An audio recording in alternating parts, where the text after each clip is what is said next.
What's up, crypto junkies? It's Jay, and welcome to the most anticipated, long-awaited Crypto Tax CPA video. Now, we're about to get into it in just a couple minutes. You'll get to check out the recording for myself and Kenneth Guilfoyle of Cassidy and Guilfoyle CPA.com.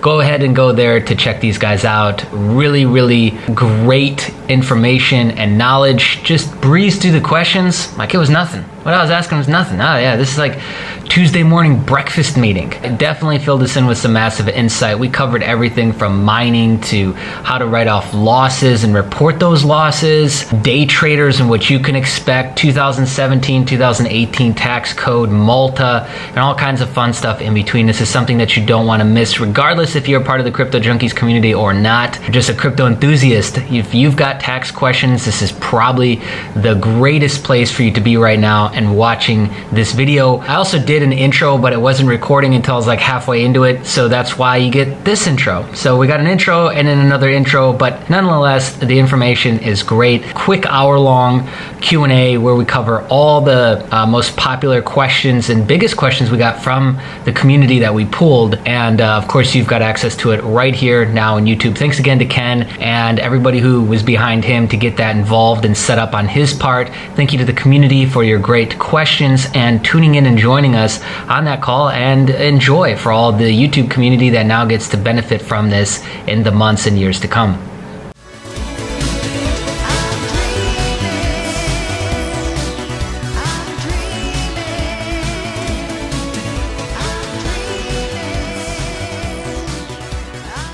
All right, so let's go ahead and get started. Guys, welcome Crypto Junkies. This is Jay, and I have CPA with me, Ken Guilfoyle. He is going to talk to us about crypto taxes today. I'm really excited about this. You guys know that I've been trying for probably over a month to get somebody to come on with us. And when Royal was talking about you and the conversation you guys had, and just that you were a really upfront guy and you really knew your stuff, I knew that you were somebody that I wanted to get on. The issue that I was running into is that a lot of people, I don't think a lot of tax specialists don't really know crypto or maybe feel confident enough with it yet. I don't know exactly what the variables were, but we were getting a lot of yeah and then no, or just straight no's. We were getting blanked, and it was really difficult. We went through a couple dozen people trying to work with them a little bit just to get on and do a simple call like this and record it and put it out to the channel. So I really, really appreciate you, spending, let's say, over an hour or so with us here today. No, I'm happy to do it. And yeah, it was very nice for Royale to bring it up. If you guys want to check out Ken and Cassidy, it looks like his business partner on your tax issues, your tax questions, it's Cassidy and Guilfoyle CPA.com. It's up on the screen right now. You can go through that, see what they're offering, and reach out to them if you've got any questions. So without further ado, if you're ready, let's jump right in. Let me get this off the screen. Yeah, I guess I'll just go through your questions. And then, of course, if others want to jump in with questions, I'm happy to answer. Well, here's how I'd like the flow to work is I want to go through these questions because I pre-pulled these from the community. And then from there, we'll maybe save 10, 15 minutes. I already told them it would be very limited at the end for questions, and we can open it up for live Q&A. So I'll read off the question and then you can answer it, just so we've got a little official. All right, so the very first question, well, before that, let me kind of dive in here for a second, is how long have you been a CPA, and what really got you motivated to get into crypto, and move out of maybe the traditional space into crypto tax? Well, I guess I started practicing in around 1992.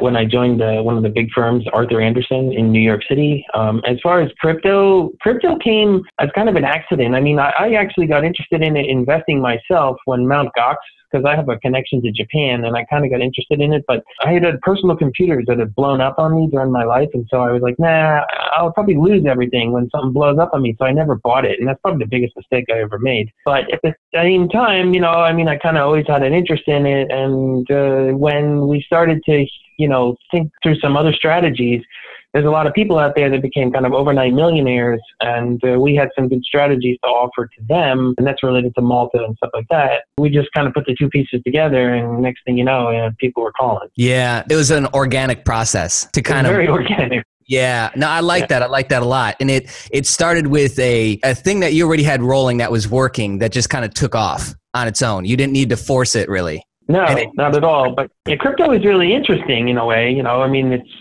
everyone's afraid of it. Most other practitioners are afraid of it. Like I said, we've been practicing for a long time. There's nothing to be afraid of here. Yeah, I agree. And what it represents, I mean, I think the conversation gets a little caught up too much in fiat versus cryptocurrency instead of both of them coexisting along with everything else that we have. But that definitely leaves a lot of people confused and feeling like they don't really know what to do, especially the consumer, right? Like the actual crypto enthusiast. There's a wide range of issues that they face. We're talking about just moving around money from exchanges. We're talking about our day traders. We're talking about our longtime holders. Things changed, it appears, in 2017 to 2018. So we're going to talk about all that. But let's go ahead and dive right into the very first question that we pulled from the community, which is, what is the minimum documentation that I need to provide my CPA, my tax guy with, for him to do my crypto taxes? Well, again, these are all interesting questions. There is no minimum. The problem with being accountants is we love documentation. So the more you provide, the better it is. Now, as we get into this discussion, what I'm really saying to you is the quality of the information that you share with me makes my ability to advise you better. If you can share with me reports that can show me when the trades occurred and when you swapped from one to another, and then I can, easily come up with, what's the taxable income for you to have to deal with. But the crypto space is full of a lot of interesting people, and some of them, I would say, don't want to disclose anything, and they like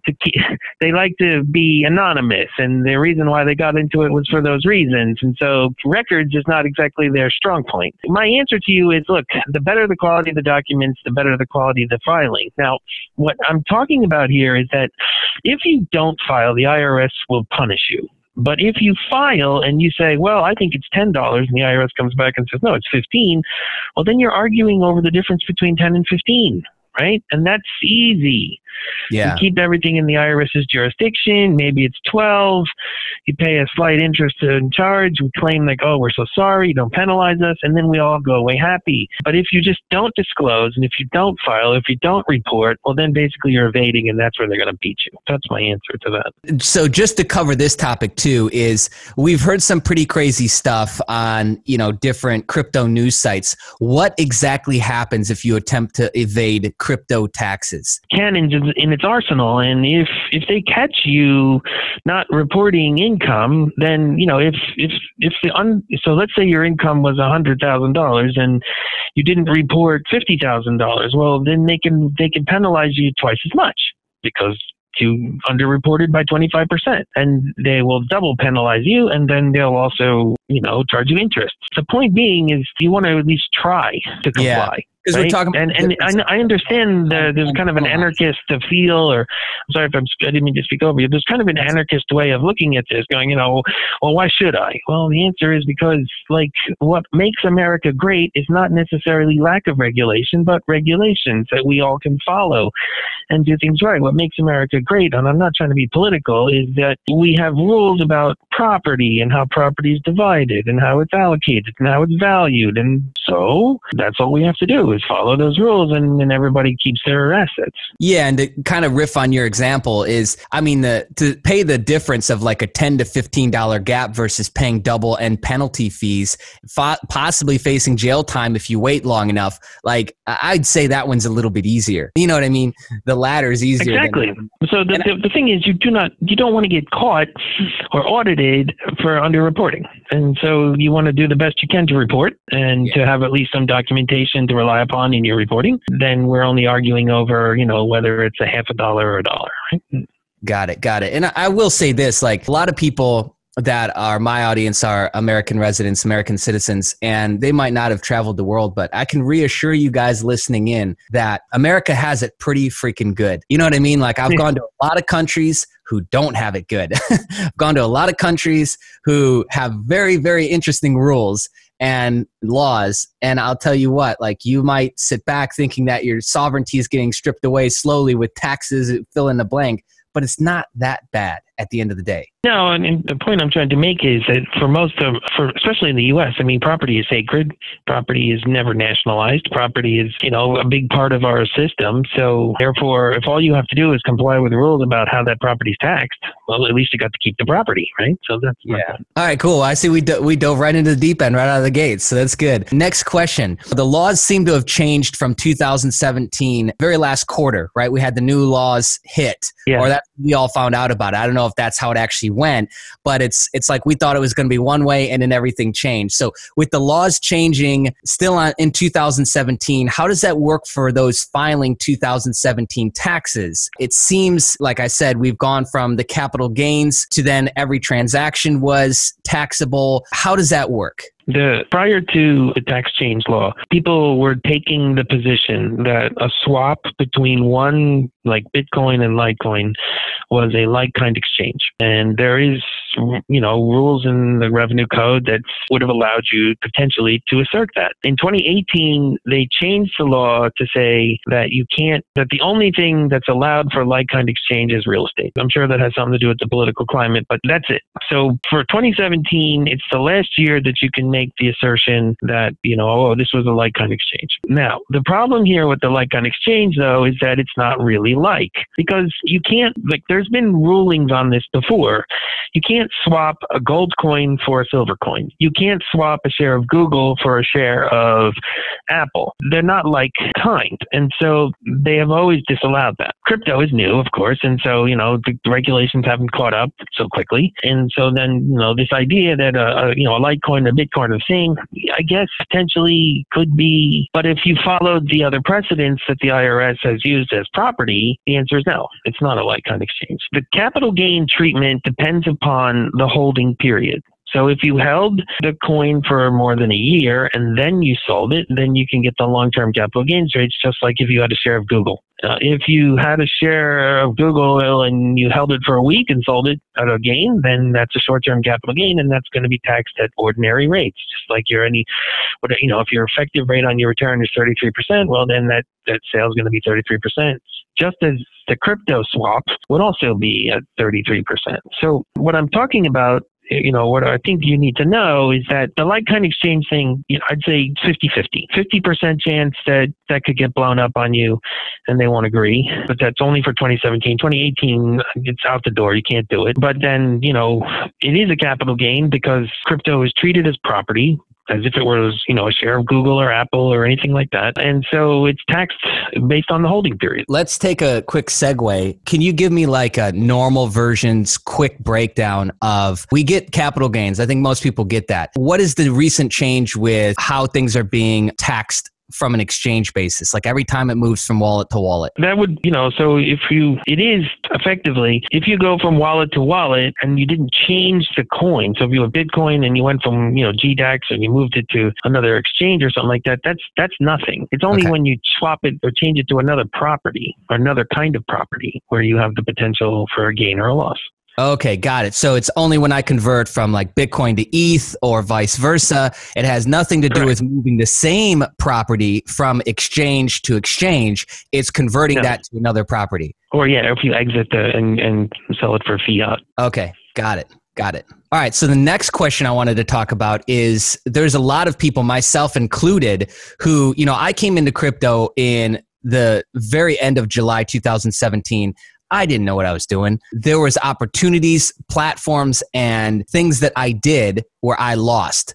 So let's talk about how we can file or report losses from hacks, lost public keys to where I don't have access to my wallet anymore, failed platforms, whether it's some sort of mining gig, an exchange went down, doesn't matter, and then transaction fees. Can we file any of that as a loss? If so, is there a maximum? And is there a way for us to depreciate or file that over the next couple of years? Or is there like some sort of restrictions on it? The first part of your question is loss. So let's look at loss. So there are provisions in the revenue code for what's called a casualty loss. but they're going to be limited. You can claim the loss, but how much of that you'll be able to take as a loss on your taxes is questionable. So when something is stolen from you, then I can say, yeah, you could call that a casualty loss. If something becomes completely worthless, that's a capital loss. And a capital loss can be matched against capital gains. So if you had a portfolio of something and it went completely worthless, then I would book that, or I would report that on my capital gain transactions, and I would show that this went worthless and this was the amount that I lost. And then, that could match that against other property where maybe I had a gain. So that kind of gain harvesting, gain and loss harvesting is done all the time. The exchange fees, the transaction fees, well, that's also the same as if you sold a share of stock. Typically when you sell, $100 of Google, you pay a commission to the broker or something, and then, they take that out of the proceeds, and that's deductible. When you buy the property, if you pay a commission, well, then you add that to the basis. You add that to the cost. So fees and exchange fees and transaction fees are always either deducted from sales proceeds or they're added to the cost of the purchase. There's no minimum and maximum on that. I mean, that could be anything, right? The question about depreciation, from my point of view, cryptocurrency is not a depreciable asset, right? It's not like a building that you use and then you try to deduct some of the use of that building over the course of a year. That's what depreciation is. It's a deduction of the useful life over the expected life of the asset. I don't see that as something that really crypto, I don't see it as a useful, or it's intangible property. It's not tangible property like a desk or a building or something like that. So I don't see how that could apply. But all the other things I think, would apply. Okay. Yeah, that makes total sense. Absolutely. All right. Next question. How should people treat multiple exchanges? Now that, it seems there's exchanges set up everywhere. We've got Bitfinex over here. We've got Binance over there. We've got Bitstamp, BitMEX, all of these exchanges in multiple countries. How should a U.S. resident or U.S. citizen treat these multiple exchanges in terms of filing taxes? And yes, what I'm basically asking is, should people be filing taxes on a foreign exchange as a U.S. citizen? Okay, so the answer to your question is, as a U.S. citizen, green card holder, or statutory resident of the United States. And a statutory resident is someone who may be in the U.S. on a visa, like an H-1B or the like. They are subject to worldwide tax on worldwide income. So if you have exchanges that are outside the United States, and you have had trades in those exchanges where you have had a gain, potentially, let's say, then that gain is reportable by you in the U.S. Now, the problem that I want you to know about, though, is the foreign financial account disclosure rules. Pretty clear that if you have a foreign financial account and the IRS catches you, they will penalize the shit out of you. It's a 50% penalty. It's something like, if I had $100,000 in the account and I didn't disclose it and they catch me, they can penalize me up to 50% of the value of the account. It's seriously punitive. So when we talk about like Binance, where it's in Hong Kong or something like that, I would highly recommend, and I mean this with the utmost sincerity, that you disclose that on the FBAR, the FinCEN form, the Financial Crimes Form 114. I looked at Binance and I'm like, well, what's the address? So nobody freaking knows. So it's like, well, I just put Hong Kong, protective filing on the form. The last thing I want is for my client to get penalized. And so I'm just going to say, look, if I were you, I would just file this form. And if they come back and ask further questions, then you can give them all the answers till they get sick of listening to you. But the answer is we just filed it because we didn't want to get penalized. Kind of like the Marshawn Lynch, I'm just here to, fulfill my contract. Got it. Okay. Yeah, that makes total sense. But let me also there's another form too, and there's a form that goes in your tax return, and it's Form 8938. And that one is also disclosure of foreign financial assets, but that one has a different. So the first one that I mentioned, the FinCEN form, anytime you have a foreign financial account with a value greater than $10,000 at any time, at any moment during the course of a year, then you need to file that form. The other form, Form 8938, that one has a different set of criteria. And, if you're a single person, it's basically if you have foreign financial assets over $150,000, then that form has to go on your return. Got it. The next question we kind of answered, but I'll ask it again, just that we pose the question and answer it directly. Should a day trader make any changes to their strategy with these new laws? Also, too, too, is there a way to attempt to add in future tax into basic cost averaging strategy? You had kind of a similar set of questions that I think you want to chat about too. But the answer to your question is a day trader is a day trader is a day trader. Whether you are trading stocks or trading crypto, it's the same. And you're going to get hit with mostly short-term capital gains and losses. So your goal is to make money. And if you make money, then pay the tax on it. And the way that if you cannot, like one of your questions that comes up a little bit later, but if you cannot keep track of the specific stock or the specific crypto that you sold, then you basically have to use FIFO. That's what the law says. Got it. Okay. And is there any way that they should attempt to figure that out in a cost averaging strategy? Let's say I'm normally looking for a 3 to 5% spread on a trade. Should we be adding in more percentages, or would you just say just continue to do what you're doing? Keep doing what you're doing. Got it. Okay. And if your long-term strategy is, at the beginning of the year I had $10,000, the end of the year I had $30,000, well, then you had $20,000 in gain, Yeah, it's the same thing. I agree. I don't think this really changes anything, and I think that it would just be trying to overcomplicate something that's not necessary in this instance. I agree. Yeah, that's my opinion. Okay, so 2018, we're rolling first quarter. Do you know of any tax changes coming to crypto this year? Like, I don't know if there's like a publishment or some sort of inner circle of tax released information before it hits the public, but do you know of anything coming out this year that people should know about? I've only seen a couple of news blurbs, headlines, about Congress is considering what to do about crypto, but I think they got so many other things on their plate that they ain't going to get to it. So it's not going to happen in 2018. And I think they made a big enough statement. They've got enough problems with all the SEC sections and ICO stuff that I think that they're not going to have enough time to come back to it. Well, that's the only area where I think you're looking at controls is what the SEC has done recently, and what they're just not going to let you throw up a coin and say, "Oh, pay me." Yeah, you're going to have to do some registration. Yep, got it. And I don't mind that. I think for now it's easy and fairly convenient for them to toss it under securities, and that works. It works enough to make that all move forward. Let's talk about visa programs now. We've got some people in the community that are planning on visiting the U.S. We got that aren't U.S. citizens. We got some people that are already there. As somebody on a visa, do these new laws affect somebody coming into the U.S. on a visa for any of the programs that the U.S. offers in terms of reporting crypto gains while they're in the U.S. trading, making money on whether it's a U.S. or non-U.S. exchange? Yeah, so generally no. A non-U.S. person, a non-U.S. citizen, someone who's not resident here, and someone who's not a citizen or green card holder of the U.S. can have all the capital gains they want, and those gains could be on the New York Stock Exchange or whatever, and none of those are taxed in the U.S. For a non-U.S. person, there's nothing more or less to worry about. If you're a miner, on the other hand, and you're mining cryptocurrency in Wyoming or someplace like that, then that's income that's considered connected with a U.S. trade or business, and that would be taxed in the U.S. The one thing that came up a couple of times with some folks, because crypto is, all computer driven, you have a lot of people who are in the U.S. on H-1B visas because of, they're in the Silicon Valley or the like. They're recent immigrants. They went to, grad school in the U.S., that kind of thing. If you're an H-1B visa holder and you're doing mining, that's considered self-employment income, and you're not allowed to do that because you can only work for the person who sponsored your H-1B. So you need to set up a structure like a limited partnership to be able to do that while you're in the U.S.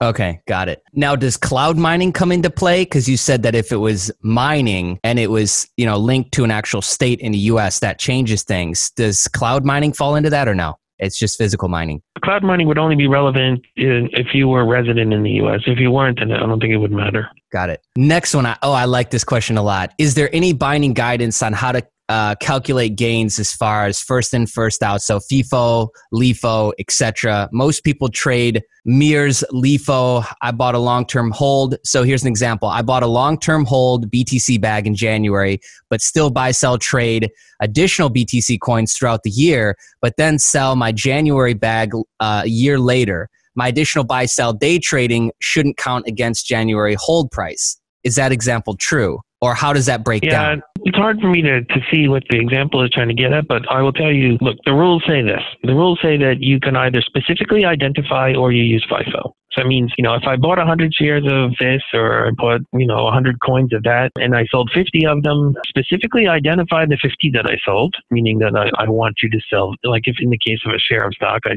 tell the broker, sell that one, and that one, or I have to use FIFO. That's the rules. There is no LIFO is not allowed under the code. It's kind of moot.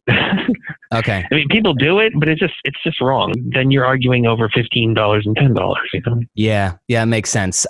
So keep it easy. Don't overcomplicate something. Yeah. That doesn't need to be. How should someone handle back taxes for crypto? Like, let's say they were, trading with Mt. Gox back in 2013, 14, 15, whatever, or any other exchange for that matter, just held BTC, was trading at whatever they were doing, but it was before 2017. How do they go about doing that? Your example is kind of perfect, right? Because Mt. Gox was outside the U.S.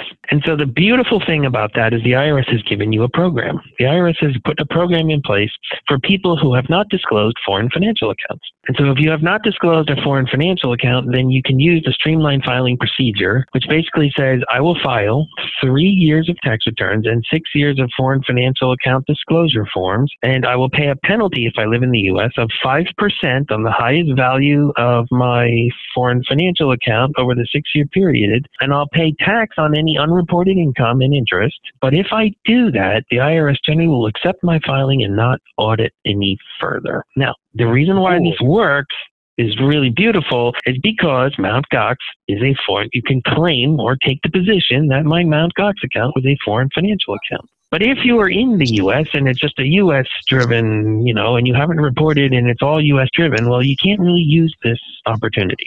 I mean, if you're in the position where some of these accounts were outside the U.S. and you can use the streamlined filing procedure to basically clean this up without much of a penalty or a problem. If you were just in the U.S. and you had a lot of crypto and you never reported it, well, then you kind of have to decide, well, I'll file 3 years of amended returns or, take my chances, and of course you would be somebody that could advise them on what to do.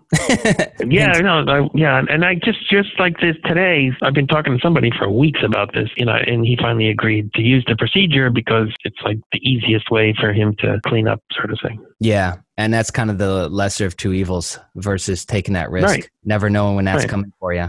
I wouldn't like to live like that. The next question is based off of what we've already started seeing, myself included. From many of the filings in 2017, the exchanges are like lumping everything together. Coinbase is a great example. They basically lumped it all together. So all of a sudden you get this report and it's showing $200,000, but that's equating everything all lumped together. And then you got to kind of disseminate it down. So I don't want to veer away from the question. Have you dealt with this, and how are you easily dealing with this? Is there something that exists online that can help people do this, or walk me through that? Helped a bunch of people, in the last month or so, file returns, and it gave Coinbase reports. And, Coinbase is one of the better ones. Actually, Gemini is the best. The reports at Gemini, I was able to tie out completely to, the 1099Ks that the people got, and basically come up with, what's the gain or loss. And then they usually were like, yeah, that sounds about right. So it seemed to work. Coinbase, if you receive money or you receive transfers and then you trade and you get, like you said, it's all mixed up. So you have to kind of play around with the data for a little while to come up with, what is this and what is that, and sometimes look at the FIFOs and where you bought and sold and to try to come up with the answer. There's nothing really easy. Now, there was this one website out there, bitcoin.tax, and they offered like a program that you could, use, and you pay a fee and they let you use it. Well, I tried to use it once, and the only way you can use it is if someone will give me their secret key, and of course nobody wants to do that, so that was kind of a waste. But you could try it yourself if you want, and see if it works. I just haven't been able to prove to see if it works. Got it. So basically the short answer is just you got to deal with it. You got to work through it all, break it all down, and like reverse engineer what they've essentially given you, because that's all you get. Is that what you're saying? Yeah, and that's where people have thrown up their hands and been like, could you please do this for me? And I'm like, yeah, of course. That's why you how I ended up making my living, right? Because people are like, I don't want to do this crap. You do it. Yeah, okay.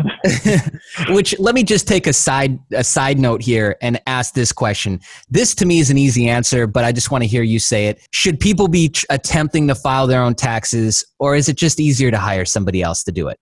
Well, I love that question because, I just love people who are like, I spent my whole weekend working on my taxes. I'm like, why? You gave up how many days to do this? And how much did that cost you to give up that? And why did you give up your weekend when you could have been doing something else, like, having a good old time or hanging out with your girlfriend or boyfriend? Or I could have helped you with that. It would take me a few hours, but sure. And you would have paid for those few hours, but yeah, you didn't have to give up your weekend. That's my answer to you is, what's more valuable to you, right? Time or your... And you gotta, that to me is a very obvious question, but I've lived through not doing that enough times and seeing actually how stupid that is versus, for me anyway, versus just paying somebody. I'm not a tax expert. I don't want to be. Oh, one thing I was going to ask is, how do you like when people bring you documentation on with cointracking.info, those reports versus just a plethora of other stuff? Does that make it easier for you? I know that everyone in our community damn near uses cointracking.info, which allows you to track everything across all your exchanges and holdings. Is that easier for you to get that versus the other way, or no? Yeah, no, it is. If it's in an Excel sheet, then I can play around with it and, manipulate the data and chop it up, come up. So it saves time for you, and it's a little bit easier for you to get it that way versus just however else people would get it. Yeah, most people are giving me Excel sheets that they're downloading from, whatever, one exchange or another. Okay. Got it. So I'm glad that we've got like a good 20 minutes here so we can riff on this for a second and then hopefully get into some questions. But let's talk about Malta. Walk me through that. Like, we were looking at doing an ICO, Crypto Junkie ICO and a coin. We might not be doing that, but we're looking at setting up and establishing in Malta in some sort of way. I like the entrepreneurial benefits that they provide, the country provides if you hire Malta residents. That's not really your thing, but let's talk about Malta, retirement, taxes. Hit me. Effectively, right, most people know what a Roth IRA is. A Roth IRA is a U.S. retirement vehicle. You can put $5,500 a year into the Roth if you're under 50 years old. You can put that in over the course of your working career, and basically, it's 100% tax deferral. So there's no tax that you pay when there's gains or the like in the or increases in value in the assets that you put into the Roth. And then when you withdraw the funds, provided you wait until you're 59 and a half, there's no tax when the withdrawals come out. So it's 100% tax deferral and 100% tax avoidance. The challenge with the Roth IRA is that you can only put in $5,500 per year, and your income has to be, under $180,000 a year, give or take, if you're a married couple. So it works really, really well for most working people as a retirement savings vehicle. But if you are sitting on more and you've, like a pile of crypto, then the question becomes well, is there a place where I can put this crypto like a Roth IRA to get the same kind of tax deferral and tax avoidance? And the answer is yes, there is. You can set up a pension plan in Malta. Now, the benefits of setting up a pension plan in Malta is that I can take, $5 million in crypto and I can put it into my pension plan. And during the accumulation period, I can, change it. I can swap. I can find other coin and things like that. I can diversify. There's no tax impact. So I get 100% deferral. Now, as long as I follow the Malta rules, which are that I can't take a distribution until I reach age 50, I basically get tax avoidance because let's say, for example, I was 25 years old and I put $5 million into my Malta pension plan. And over the course of 25 years, at 7% compound annual growth, the value of my pension plan grew to $15 million. So at age 50, I say to myself, I would love to take a distribution. And under Malta rules, I'm allowed to take my first distribution at age 50. So under Malta rules, I can take 30% of the value of my pension out tax-free. So that would mean I could extract $5 million out of the pension plan tax-free. Then, under Malta rules, I can take a distribution like an annuity. So for 3 years, I take an annuity, and let's say that annuity was $60,000 a year. So for 3 years, I took out $60,000, total of $180,000. Now, remember that I put $5 million in, and then the rest of the remaining balance is $5 million, so it's a total of 10. So half of what I put in, and half is from the growth. So the $60,000, $30,000 is taxable, $30,000 is return of capital. And so I paid tax on $90,000 over 3 years, and now I've reached year 4. In year 4, I can take 50% of the balance of my pension plan and out 100, again, tax free. So I took $5 million out tax free, and then the remaining balance is the $5 million I put in, and that's always tax free. So I can take that out. So effectively, what did I get? I got 100% tax deferral during my accumulation period, and I got nearly 100% tax avoidance on withdrawal. And this is all allowed under the U.S. Malta Income Tax Treaty. That is what my partner and I have been specializing in for the better part of the last few years, because this opportunity hasn't been available for that long. It's only only been available since more or less since 2010 when the U.S. Malta Treaty was adopted. And then the pension plan service provider, the trustee that allows people to do this, has only been in business for like maybe the last 5 years. And so this opportunity is relatively new, and it's really exciting. Now, the challenge, the downside is that the trustee won't accept you unless you have $5 million in net wealth.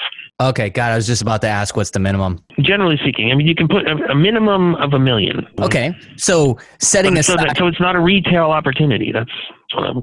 Got it. So what about, real quick, and then we'll jump into just a couple questions, is what are some ways or best practices for U.S. citizens to minimize crypto taxes that don't have $1 million or $5 million for the Malta pension plan? Any tips there? There are some opportunities to use like Roth IRAs and to use IRAs, self-directed, where you can buy crypto through those platforms. And then you can get the deferral and the avoidance. There really isn't anything else that is that good, because for the most part, you can use a C corporation, but you'll pay tax at the C corporation rate. Now, the current new law, C corporation maximum tax rate is 21%.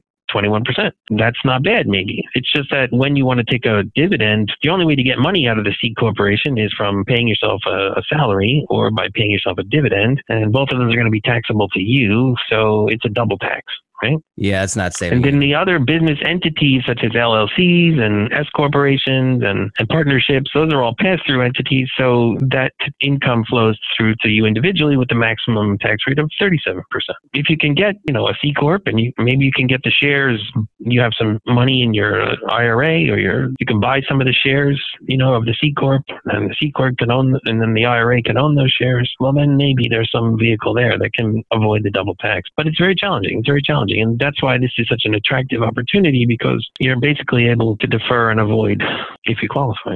Got it. So this is what I want to do now is I would love to open it up. And if you guys have any questions outside of what was covered, go ahead and drop it now in either the Zoom group chat, or you can drop it in a Discord and I'll read it off. But we'll take, let's say, 5 to 10 minutes here. We'll try and wrap up around 4 p.m. Still stay on that 1 hour timeline. I'm impressed with how much we actually got to cover over the last 45 minutes. No, it's great. Thank you. The one thing that was really interesting in the last couple of months was when the hurricane hit in Puerto Rico, there were a whole bunch of people that had plopped themselves in Puerto Rico to try to get advantage of there's no capital gains tax and things like that. So they could take their crypto and they could get out of it, unwind it, and avoid the tax. But then, of course, that means you have to be a resident of Puerto Rico. And right now, Puerto Rico is kind of not the place where you want to live, because there's no electricity and there's no water, and so it's not fun, right? So I had a client call me and tell me this, basically my wife packed up and left. I'm like, okay. And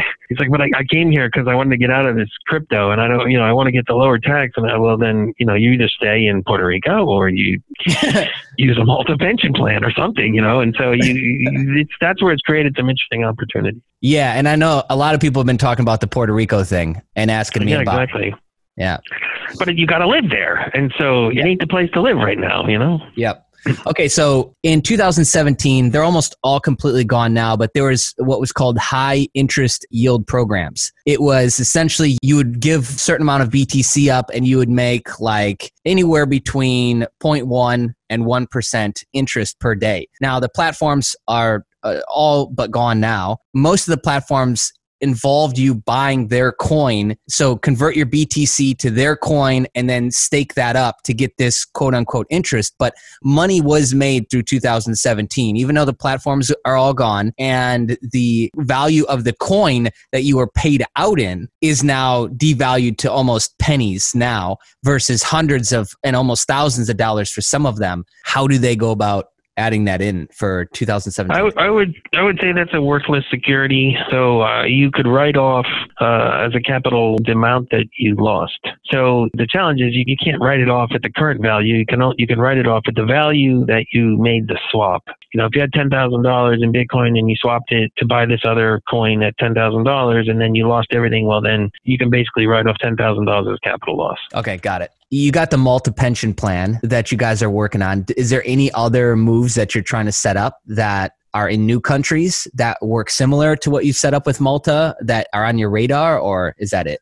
It's really the best one. There are 4 countries that have the same exact treaty with the U.S. income tax treaty. It's Belgium, Hungary, Chile, and Malta. And the UK for somewhat is pretty much exactly the same. But Malta is the only one that has this opportunity where you can set up a pension plan in the US, can get the proper treatment for. And it's basically because of Malta's rules. Malta allows the tax-free withdrawals, so the US has to allow the tax-free withdrawals. All these other countries, they don't have such tax-free withdrawals on like a pension or some other, so there isn't anything. So, and foreign corporations and all of those things, all of those rules and all of those, it's all been plugged. None of that works anymore.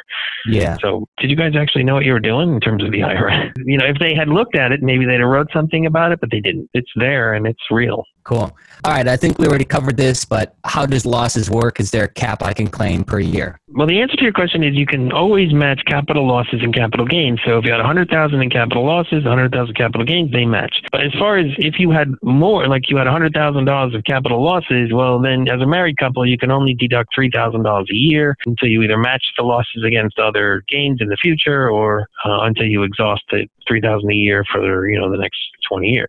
We had this, which I believe we generally covered, but again, like specifically, what if you lose a wallet? Is that filed as a loss? Like, how do you chalk that up? Well, if you just lost a wallet, then I would say then your security became worthless, and I would take it as a capital loss because that's probably going to have the most power for you as an investor in the long run. If you book the capital loss as a worthless security, then you may end up then using that loss, in 5 years from now when you cash out of Litecoin goes to 100,000, something like that. So report it as capital loss. Don't report any of the income in that and do it that way. I think so, yeah. That's the way I would probably think you'd end up. Okay, cool. Have you actually been to Malta yourself? Not yet. It's on the radar. When are you going? I'm probably going to go this year. Yeah, cool. Yeah, I've built up all these business contacts over there. I should go over there and visit them, So. Yeah, of course. They owe you some drinks, some dinners, I'm sure. Yeah, I think they do. Eating out for free for a week. We got a good one here. So with mining, if you were to mine yourself, set up, I believe he's talking about mining for himself, right? Oh, you know what? Nobody actually asked that. I'm surprised. Okay, let's cover this. So I'm a regular guy. I want to kind of subsidize my electricity costs by setting up some mining in my basement or something like that. How does that work? How do we report that? Mining is pretty interesting. The IRS has said is that if you are mining, you're engaged in self-employment income. You're basically engaged in self-employment. And the value that you report as income is the value of the coin on the day that it became real. You popped out a Bitcoin today and the Bitcoin price is $10,360 and you just earned $10,360 and there you go. Of course, when you're involved in self-employment, you can deduct the costs for self-employment. So that means the electricity cost is deductible. That means that the mining rig is, deductible either by depreciation or by accelerated depreciation. Yeah, you're going to pay income tax on that and you're going to pay self-employment tax. And self-employment tax, generally speaking, is 15% of net income. So in my example, you popped out a coin at $10,000 and you had $5,000 in cost. That means you had $5,000 in net income. You're going to pay self-employment tax of 15% on that plus income tax. Plus state tax, depending on where you live. So no matter where it's sitting or what you do with it, at the time of you mining it and it becoming real, no matter what, that's the value. That is the value. Okay, got it. I'm surprised actually nobody had one of those questions for the list, but okay, cool. Any other questions? Any last minute questions, guys, so that we can wrap this up? Any last minute questions? Okay, so he's saying the day the coin is mined at 10K, but 4 months later it's worth 3K. You made 10K and 7K. Oh, okay, so you mine it today, it's worth 10,000. And 4 months later, it's worth 3,000. So it's mined today, you made the 10,000. It's now 3 months down the road, it's worth 3,000. So do we write that as a 7K loss, or how does that work? No, and the answer to your question is tough shit because, and I don't mean to be rude, but it's just the answer. Now you have a coin that's worth 3,000. So if you want to do anything, you sell that coin for the capital loss, but that's it. Unfortunately, you are stuck with the employment income at 10,000 on the day that coin became real, and there is nothing you can do. Now you've made that coin, you have an asset, and the only thing you can do with that asset is write it off as worthless. and that's a capital loss, not an ordinary loss, or you can sell it for the price that its value holds. Right, which that's how it works in the real world. I know that crypto changes things to where today it's worth $10,000, tomorrow it's worth $10, but in reality, that's no different than how it's always been. It does bring in some new realities, but it really shouldn't change those fundamental rules. I don't think it should, because it would be impossible to track that and really like manage it. You know what I mean? No, absolutely. That's what the IRS has said. That's what they have published. It follows most of the traditional rules, like you just said. Yeah. So if it's worth $10,000 today, then you should probably do something with it and not wait until it's worth $3,000. Exactly. Sell it. Yeah. Do something with it. Okay, cool. I just want to take a second. And then once again, thank you so much for jumping on with us. It's been really, really insightful. My brain is kind of buzzing a little bit with thinking about some things here. But also too, guys, if you want to reach out to Cassidy and Ken themselves, it's Cassidy and GuilfoyleCPA.com. I'll plug the link underneath this video with the replay in the community. You guys want to reach out to these guys and jump on a phone with them, see if they can help you out, then that is definitely an easier way than doing it yourself. And Ken, thank you so much for jumping on with us. I'm sure I speak for everybody when I say that we really appreciate your time. No, I really appreciate the opportunity to talk to y'all. And if you ever do have more questions, I'm happy to come back. And yeah, my email is ken@CassidyandGuilfoyleCPA.com. So just reach out. Maybe we'll try and set something up as a follow-up. Okay. Now that a lot of people's general questions have been covered, then maybe we'll set up some sort of follow-up. Yeah, sounds good. All right. Thank you so much, guys. Thank you, Jay. And that's it for today's session.